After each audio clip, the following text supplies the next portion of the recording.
Same disclaimer as was in my February wrap-up, I'm quite ill. I don't know if I put that disclaimer in to my February wrap-up that I just filmed. Anyway, I'm quite ill. Ignore my voice, ignore everything, except don't. Stay and subscribe and ignore this camera angle. Welcome to Dead Good Book Reviews. I'm Judith and today I'm bringing you my March TBR.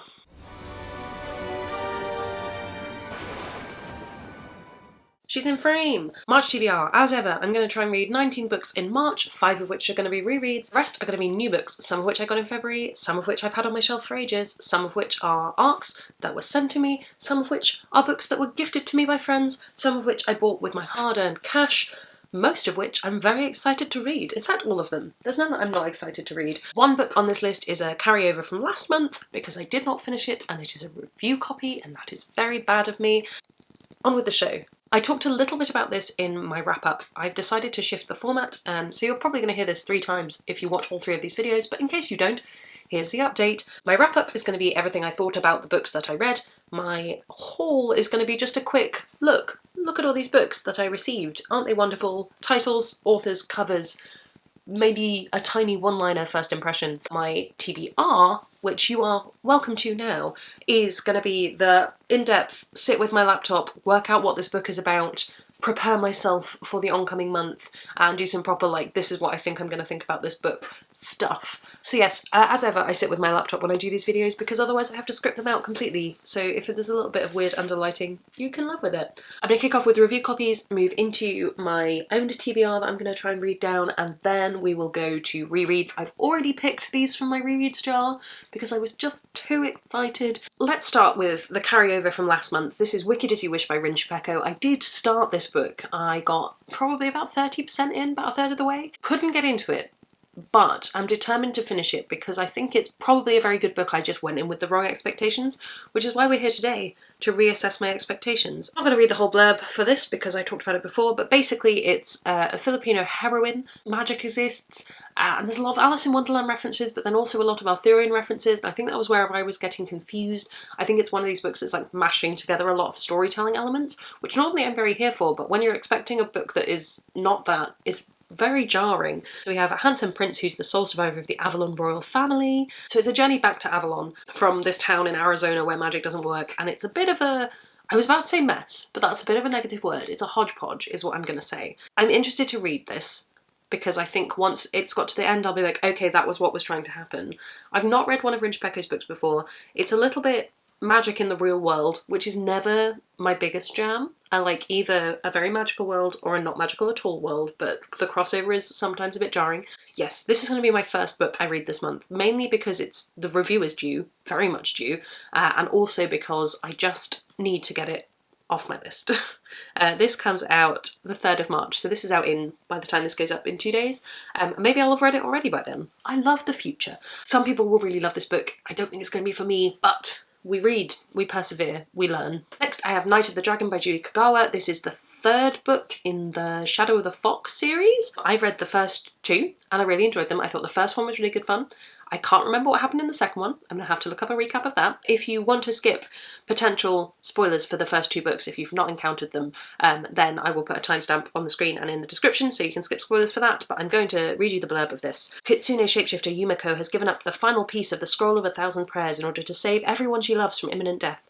Now she and her ragtag band of companions must journey to the wild sea cliffs of Iwagoto, I'm butchering that, in a desperate last-chance effort to stop the Master of Demons from calling upon the great Kami dragon and making the wish that will plunge the Empire into destruction and darkness. But even with their combined skills and powers, this most unlikely team of heroes knows the forces of evil may be impossible to overcome, and there is another player in the battle for the scroll, a player who has been watching, waiting for the right moment to pull strings that no one even realised existed until now. So are we going to get a new villain in book 3?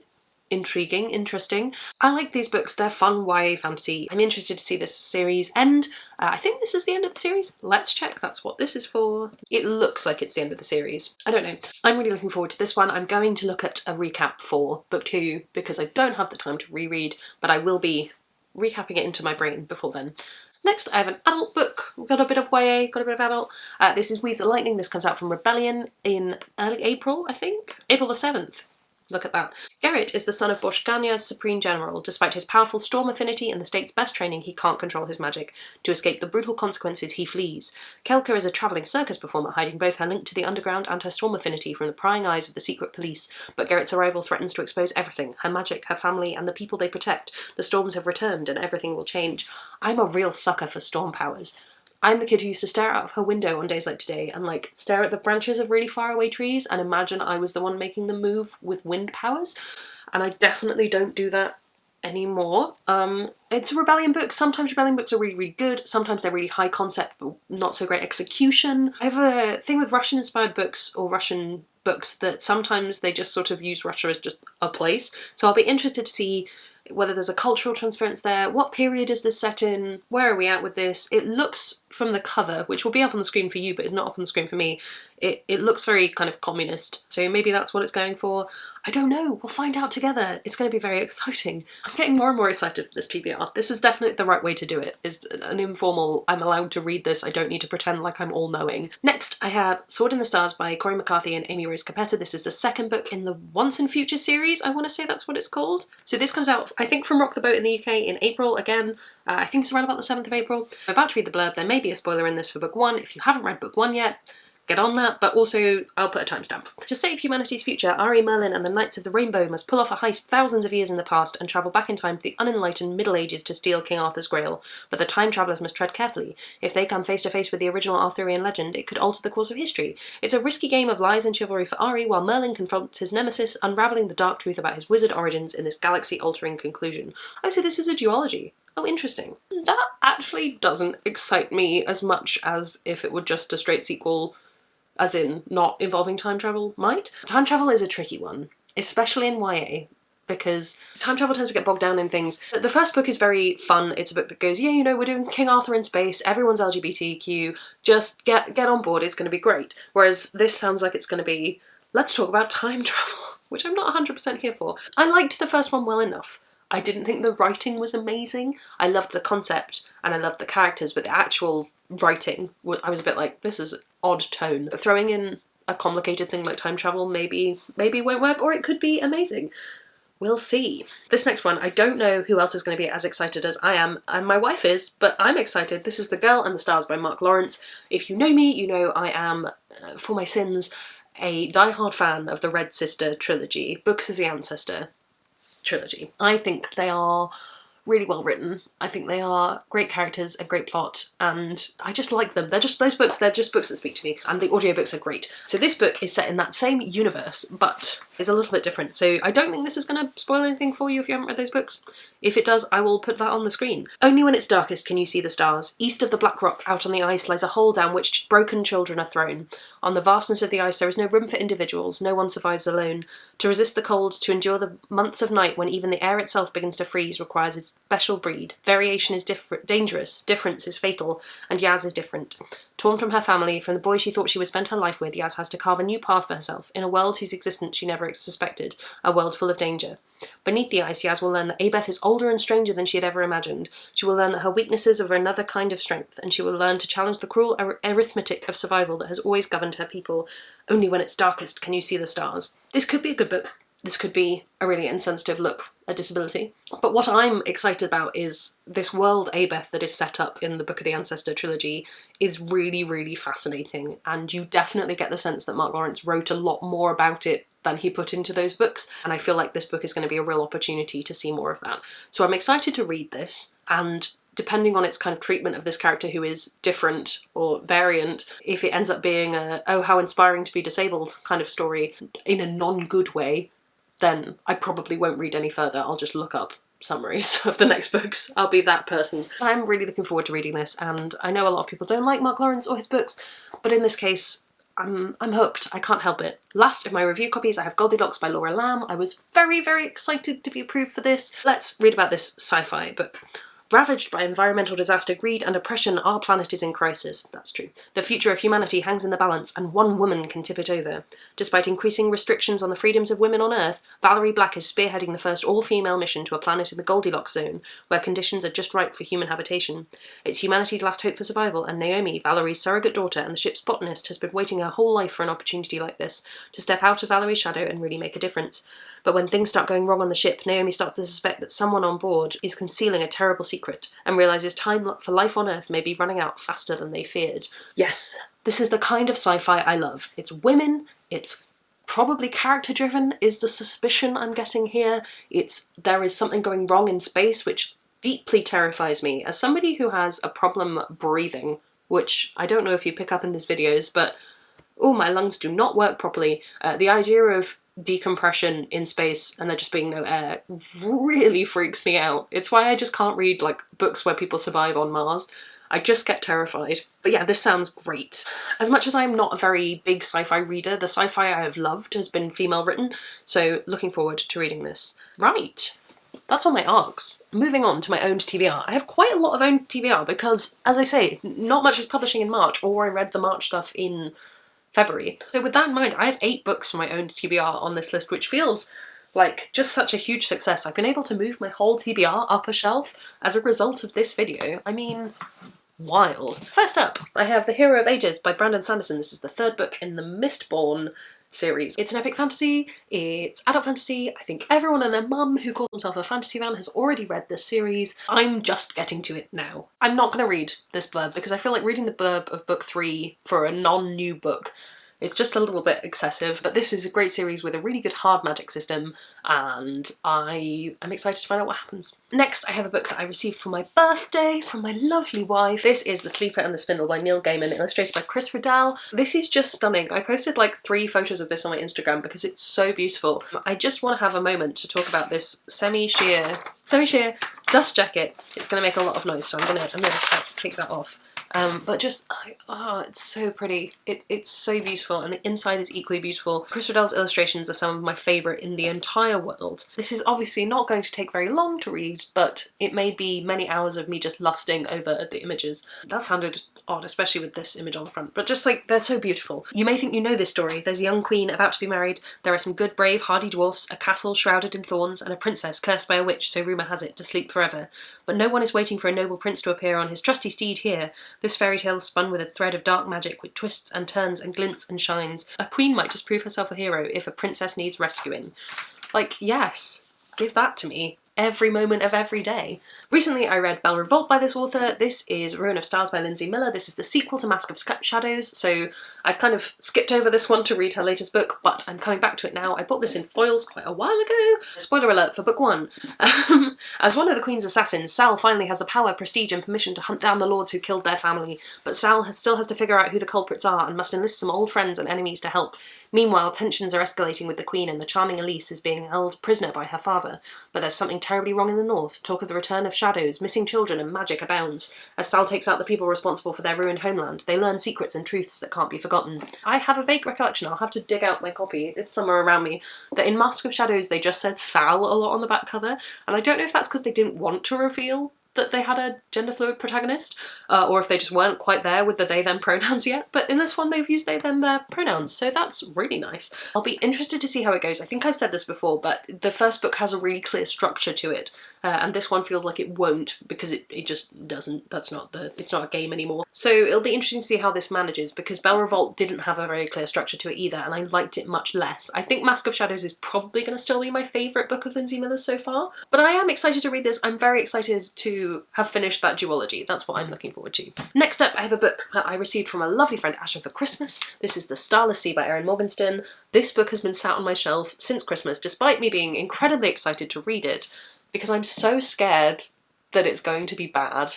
And I don't know if anyone else experiences this, where you get really excited about a book and then you're just like, I can't read it, because the concept of this book is much better than the execution could ever be. I love The Night Circus. I know a lot of people don't, but it was one of my, not early fantasy reads, but one of the books that really got me back into reading. I remember doing a Latin exercise and being like, I will translate 2 sentences and then I will read another chapter of The Night Circus, because that was how invested I was in it. When Zachary Rawlins stumbles across a strange book hidden in his university library, it leads him on a quest unlike any other. Its pages entrance him with their tales of lovelorn prisoners, lost cities, and nameless acolytes, but they also contain something impossible, a recollection from his own childhood. Determined to solve the puzzle of the book, Zachary follows the clues he finds on the cover: a bee, a key, and a sword. They guide him to a masquerade ball, to a dangerous secret club, and finally through a magical doorway created by the fierce and mysterious Mirabelle. This door leads to a subterranean labyrinth filled with stories hidden far beneath the surface of the earth. When the labyrinth is threatened, Zachary must race with Mirabelle and Dorian, a handsome barefoot man with shifting alliances, through its twisting tunnels and crowded ballrooms, searching for the end of his story. You are invited to join Zachary on the Starless Sea, the home of storytellers, story lovers, and those who will protect our stories at all costs. See what I mean? It could be really, really good, or it could be really, really wanky, and I don't know which one it's going to be yet, and I'm mostly excited to find out. If not, I'll just have to pluck it from my memory and pretend it was as good as The Night Circus. That's my plan. Interesting that every month this year so far I've had a book featuring a magical library / books of some kind. We've had The Library of the Unwritten, The Unlikely Escape of Uriah Heep, and now this. Not particularly odd, but the kind of proof that the books about books genre is really thriving at the moment.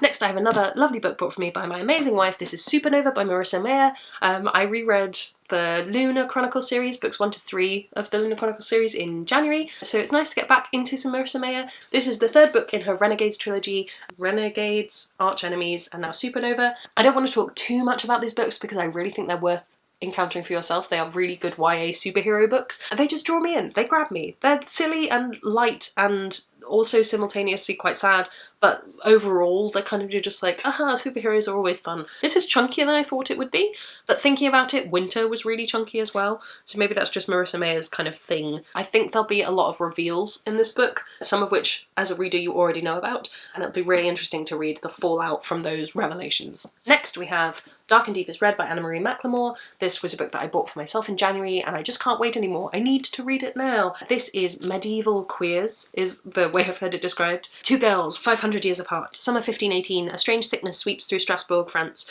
Women dance in the streets without stopping, and some until they fall down dead. As rumours of witchcraft and demon possession spread, suspicion turns towards Lavinia Blau and her family, and Lavinia may have to do the unimaginable to save herself and everyone she loves. 5 centuries later, a pair of beautiful red shoes seal themselves to Rosella Leva's feet, making her dance uncontrollably. They draw her towards a boy who knows the dancing fever's history better than anyone, Emile, whose family was blamed for the fever 500 years ago. But there's more to what happened in 1518 than even Emile knows, and discovering the truth may determine whether Rosella survives the red shoes. I'm sometimes here for a time jump book. Not always, but sometimes, and I will go there for Anna Marie McLemore because their writing is some of the most beautiful I've ever encountered, and she's just amazing. Then we have two more owned TBR books. I have The 100,000 Kingdoms by N.K. Jemisin. This has been sat on my TBR since Goldilocks Fest, so good to get that off. Gods and mortals, power and love, death and revenge, she will inherit them all. Yen Dar is an outcast from the barbarian north, but when her mother dies under mysterious circumstances, she is summoned to the majestic city of Sky, a palace above the clouds where the lives of gods and mortals intertwine. There, to her shock, Yen is named one of the potential heirs to the king, but the throne of the 100,000 Kingdoms is not easily won, and Yen is thrust into a vicious power struggle with a pair of cousins she never knew she had. As she fights for her life, she draws ever closer to the secrets of her mother's death and her family's bloody history. I have no idea why my memory cards have suddenly decided that they only want to record half an hour of me talking. I talk more than that, memory cards. Get on it. I've loved N.K. Jemisin's previous books. I think they're exceptional. I'm a little bit trepidatious because this is the first book in a trilogy and I do not own books 2 and 3, and I cannot own books 2 and 3 in March, so it might be one of those books where I'm like, no, now I need to know what happens, and then I never read the rest, which happens more often than I would like to admit. But this is going to be a great book to read. The Broken Earth trilogy broke my heart multiple times, so I'm not expecting a happy read, so maybe I will space this in between some of those lighter books I have this month. We'll see. The last of my owned TBR I'm going to read is one of those lighter books. I thought I would pick myself something just a little bit easier. There's a lot to read this month. This is the second book in the Cassidy Blake series by V.E. Schwab, or Victoria Schwab, because this is her middle grade. It's Ghosts. The first book was set in Edinburgh, this book is set in Paris. I have a lot of complicated feelings about Paris, I've talked about them in the past, but I'm interested in this book and I think it's going to be really good fun. There's a cat, it's lovely and light, look how big the font is. I That shouldn't be all I care about, but it sometimes is. Cass is in Paris, where her parents are filming their TV show about the world's most haunted cities. The TV show is fun, but little do they know about the true ghostly danger lurking beneath Paris in the creepy underground catacombs. When Cass accidentally awakens a frighteningly strong spirit, she must rely on her still-growing skills as a ghost hunter and turn to her friends both old and new to help her unravel a mystery. But time is running out, and the spirit is only growing stronger, and if Cass fails, the force she's unleashed could haunt the city forever. What I like about these books, or the first book that I've read, is that this is middle grade that isn't afraid to scare you. Because it's middle grade, it's not like super scary, so I can cope with it, but it's also middle grade that's not like, it's a ghost, but it's okay because it's really a cartoon, you're gonna be fine. Whereas this is like, no, kids like to be scared. And so do 25-year-old women. Now I have my 5 rereads for this month. I'm going to leave one of them till the end because I think it's going to require a bit of a disclaimer. I have Smoke Gets in Your Eyes by Caitlin Doughty. This is a memoir of her time working in a crematorium. I read this in October of last year, I think. Now I Rise, the sequel to Anna Darken? Yeah, it's the second book in that series. I read this fairly recently, but I have said before I will reread the series to the end of time, so this I actually will probably reread. I had a really good time reading Hogfather last month, so I wanted to bring in some more Pratchett, and it happened to come out by random. This is going Postal. This is my absolute all-time favourite Terry Pratchett book. Currently, I've not read all of them, but this is my favourite at the moment. And then maybe I'll treat myself to watching the terrible/wonderful Sky adaptation, depending on your opinion of adaptations of Discworld. Daughter of the Pirate King. This was one of the first books that I read when blogging, so it held a spot in my heart. A lot of things this month have held a spot in my heart, but this really does. And this is by Trisha Levenseller. I have another Trisha Levenseller book on my TBR, but this is apparently coming in first. It's just great. Female pirates. Who doesn't want female pirates? It's good fun. And last, and maybe least, is Harry Potter and the Philosopher's Stone. And if you know me personally and you know about my life, you may be understanding why I'm kind of confused about this one. Now, I put all of the Harry Potter books into my rereads jar in December? Was that when that happened? Maybe November? And at that point, J.K. Rowling was just problematic. She wasn't actively a TERF. Some of you may know, and I think I've probably talked about this on the internet before. It's not a secret. My wife is a trans woman, and thus promoting J.K. Rowling's work is always a little bit tricky, because here's the thing. Harry Potter was a big part of my childhood, as it was for most people of my age, and of younger ages, and older ages. It's a big cultural thing. But I think we've finally got to a point where most people can go, but they're not that well written, are they? They're just kind of fun. I don't want to evict Harry Potter from my life because I do really enjoy them, and I really like the plot, and I like the characters, but I'm also completely respectful that J.K. Rowling is not a good egg, and the books are problematic, and there are much better books out there, but I also do kind of want to reread them. I think it'll be a fun thing to do. So I guess my point is, I don't think you should go out and buy Harry Potter if you're one of the few people who's never read Harry Potter before. And I think if you do read it, it's acknowledging that the books themselves are problematic, J.K. Rowling is problematic, and we can all just move on with our lives. So yes, that's kind of where I'm at with this. At least this is the first one, so it's probably very short. So if I do end up going, actually no, I can't, I don't want to do it, then it won't make a huge difference and I can sub in something else. Honestly, why can't people just not be problematic, and then I don't have to think about things as hard as I have to think about things? That is my TBR for March. This video is going to be exceedingly long because I've waffled like nobody's business, but it is here. We have 19 books to try and read again. I think if I can hit 18, I'll be happy. If you enjoyed this video, if you want to see how I go with reading some of these books, I may have some individual reviews coming up for some of them, maybe some reading vlogs, I don't know yet. You can subscribe so you can hear when I post new content. You can also follow me on all of my socials, they'll be linked below, as well as links to the individual books which are affiliate links, so I make a little bit of money when you shop using those. That really helps me out. Comment below with what you're most excited to read this month, or if any of these books are on your TBR. I really want to know, I want to hear your thoughts. I like getting comments, it makes me feel loved in my heart and soul. That's all from me, and I will see you in the next one.